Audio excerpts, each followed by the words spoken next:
Jemaat Tuhan yang terkasih, selamat bertemu kembali. Dan saya Pendeta Gideon dari GKI Gresik. Dan sebelum kita membaca dan merenungkan firman Tuhan, mari kita bersama berdoa. Tuhan, kami akan membaca dan merenungkan firman-Mu. Roh-Mu yang kudus kiranya yang melingkupi kami, supaya kami dimampukan untuk kami mengerti dan juga kami mampu untuk mewujud nyatakan kebenaran firman-Mu dalam hidup kami sehari-hari. Bersabdalah ya Tuhan, kami telah siap. Di dalam Kristus Yesus Sang Firman yang hidup, kami berdoa. Amin. Saudara-saudara yang kekasih, saya akan mendasarkan renungan kita pada saat ini dari Kejadian pasalnya yang ke-32 ayat 22 sampai 24a. Demikian firman Tuhan. Pada malam itu Yakub bangun dan ia membawa kedua istrinya, kedua budaknya perempuan dan ke-11 anaknya, dan menyeberang di tempat penyeberangan sungai Yabok. Sesudah ia menyeberangkan mereka, ia menyeberangkan juga segala miliknya. Lalu tinggallah Yakub seorang diri. Demikian firman Tuhan. Yang berbahagia kita yang mendengar, terlebih kita yang melakukan dalam hidup sehari-hari. Bapak Ibu serta saudara-saudara yang terkasih, di sini ada sesuatu yang agak ganjil, yaitu setelah Yakub menyeberangkan istrinya, anak-anaknya, harta bendanya, dia sendiri tidak menyeberang. Padahal kita tahu Yakub sangat rindu untuk pulang ya ke tanah pusakanya. Tetapi kita melihat di sini bahwa ia tinggal, ia tidak menyeberang. Apa yang membuat Yakub tidak menyeberang? Hanya menyeberangkan istrinya, anak-anaknya, harta bendanya, hamba-hambanya diseberangkan semua, tapi dia sendiri tidak menyeberang. Yang membuat Yakub tidak menyeberang adalah karena ketakutan yang belum terselesaikan.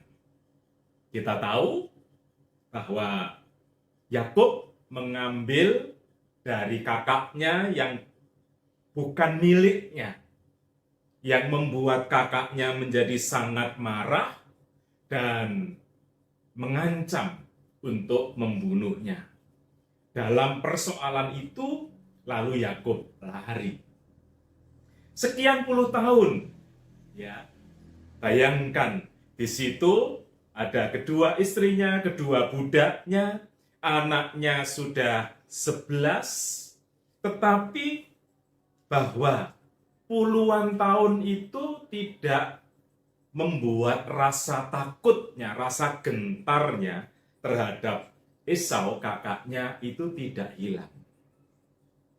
Apa yang menyebabkan ketakutan itu tetap melekat kepada dirinya? Lari. Ia melarikan diri dari persoalan.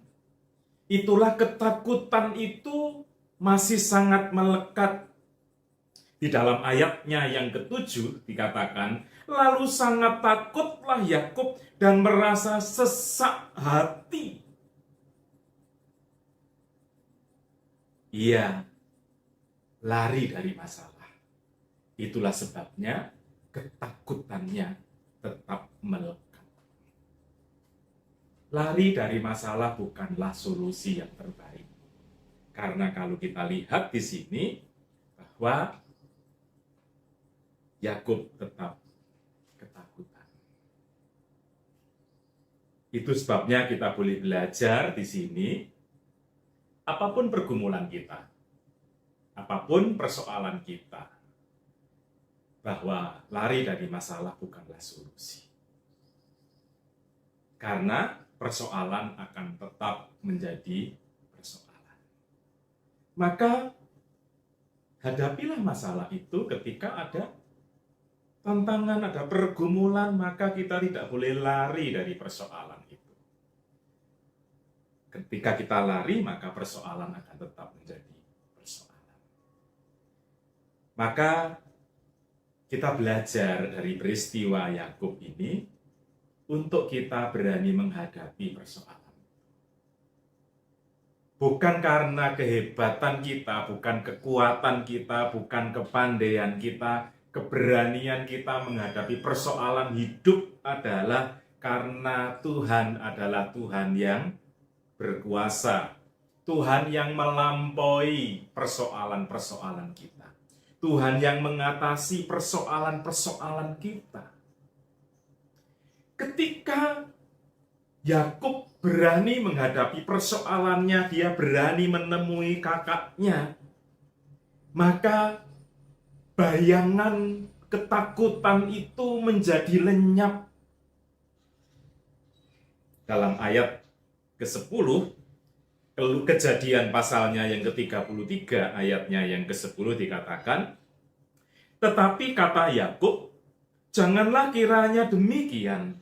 Jikalau aku telah mendapat kasih-Mu, terimalah persembahanku ini dari tanganku, karena memang melihat muka-Mu adalah bagiku serasa melihat wajah Allah, dan Engkau pun berkenan menyambut aku.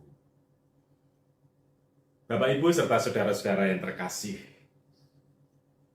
Tuhanlah kekuatan kita. Tuhan penolong kita. Dialah yang menolong kita. Dialah yang memampukan kita untuk menyelesaikan persoalan-persoalan kita. Karena itu, menghadapi persoalan bersama dengan Tuhan, itulah solusi yang terbaik.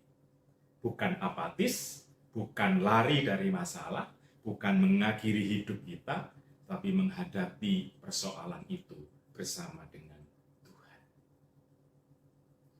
Tuhan, kita percaya, melampaui segala persoalan kita. Karena itu, jika ada pergumulan, maka kita lakukan sebuah tindakan konkret untuk mengurai persoalan-persoalan itu bersama dengan Tuhan.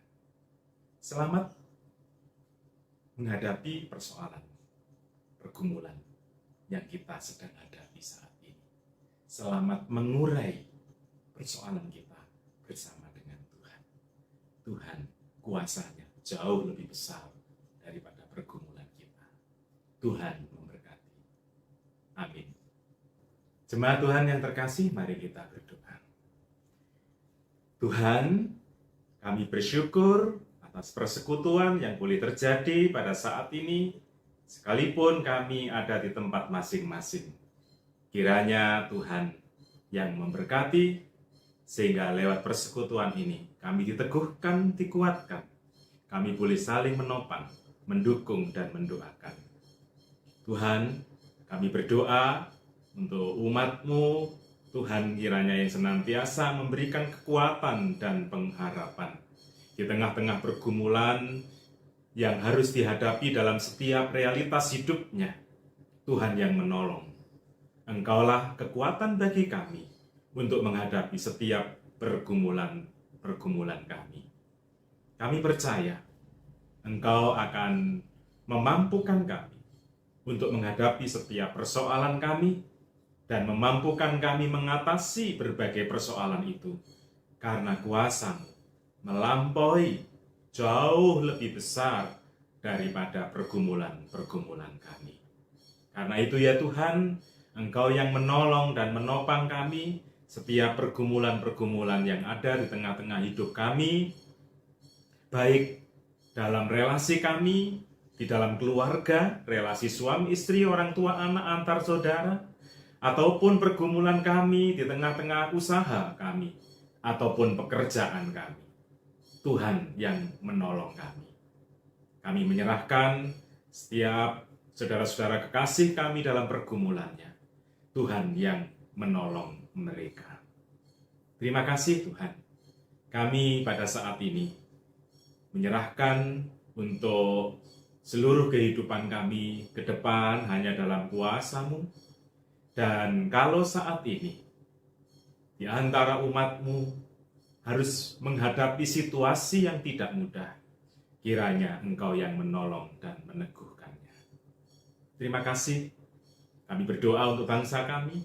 Tuhan kiranya yang senantiasa menyertai dan memberkati, terlebih menjelang pemilu 2024. Biarlah setiap komponen bangsa ini senantiasa boleh mengedepankan untuk kepentingan bangsa ini.